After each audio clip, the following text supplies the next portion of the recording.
Guess who? Oh God, it's almost, well, it is effectively the end of the ceiling project. I've got a few little bits to fill in here and there. In fact, I may have enough of the panelling left to temporarily put in the two windows near the lathe.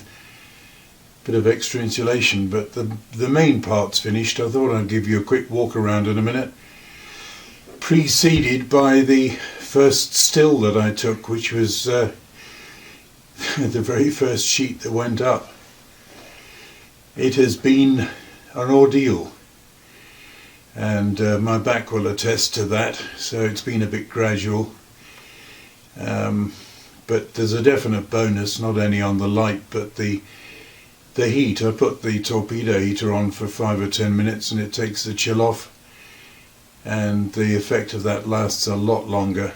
I wouldn't say it's brilliant because it's a large volume anyway, but it's an improvement, so I think it's all been worth it. I've got wires everywhere because most of the lights haven't yet been tidied up with the feed wires. They need to be bundled up and tidied, and the chaos has not really been dealt with at all. That's going to be on the back burner. Anyway, one or two things of interest perhaps whilst I contemplate getting back to normal operation. The first one is a light LED light ring which I saw on somebody else's video. Actually, I can't think who the heck it was.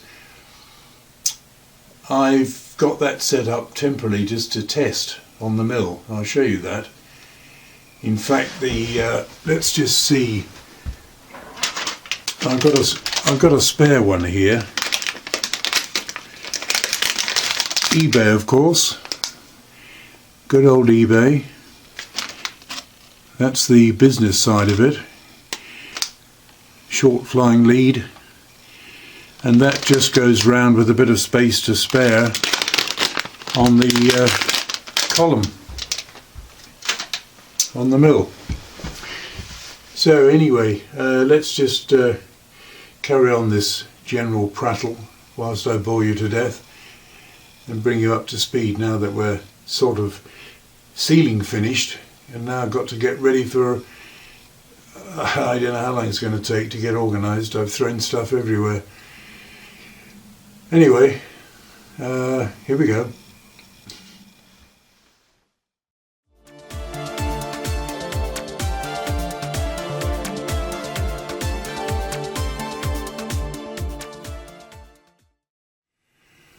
Yes, so there was the first panel, and we carried on from there.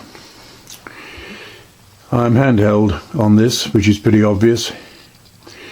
So I'm just taking a quick scan around. I'm not proud of the mess, I might add, but I mentioned in another video I put a new light up there. This is where I reckon to do most welding stuff. In fact, not long ago I picked up this piece of quarter plate to put on top of the Harbour Freight skinny weld table. So looking around, I'm going to walk down the other end. When I left the previous video, which was the second sort of ceiling one, I got down to this area, and there's some very rough and ready plywood up on the ceiling, but I've had to finish off in little bits and pieces. There was a corner here which was hellish to get at, and this above, you can't see that. Hang on, let's get another angle.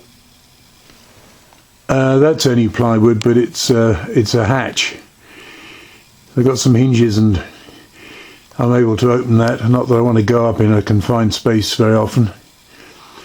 And beyond that there's another piece of plywood that's screwed in place. That's really for an emergency use if I need to get up through that side. But a lot of it's very fiddly. I mean, you can see, well, no, maybe you can't always see.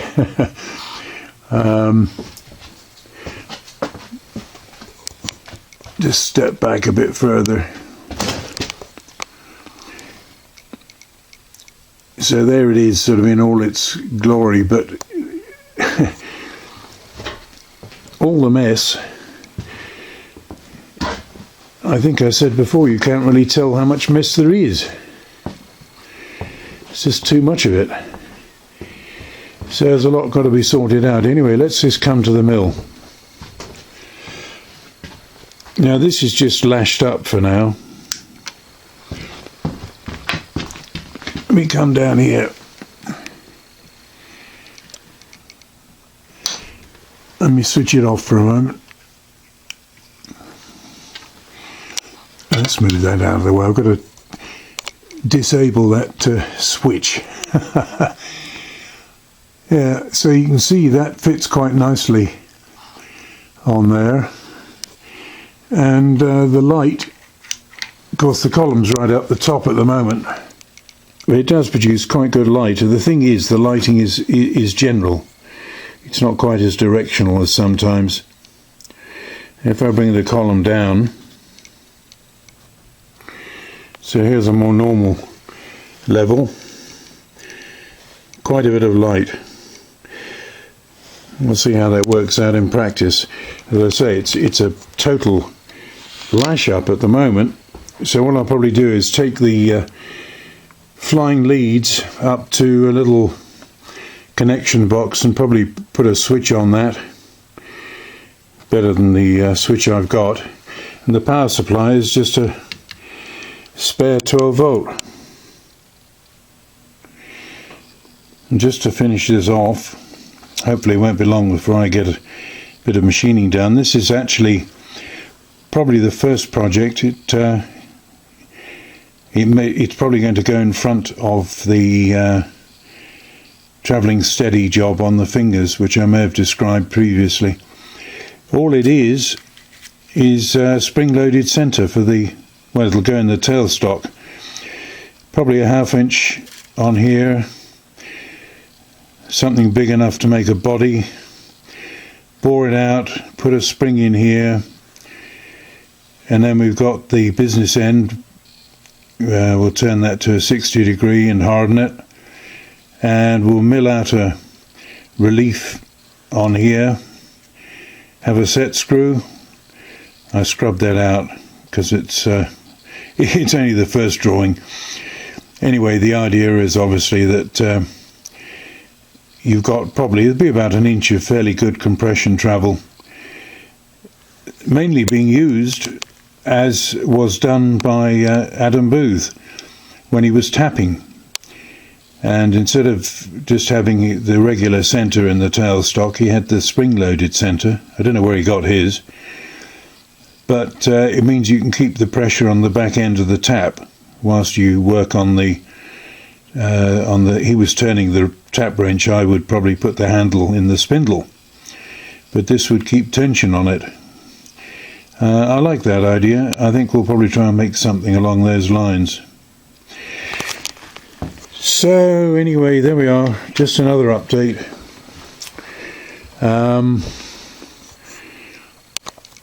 All very shiny, isn't it?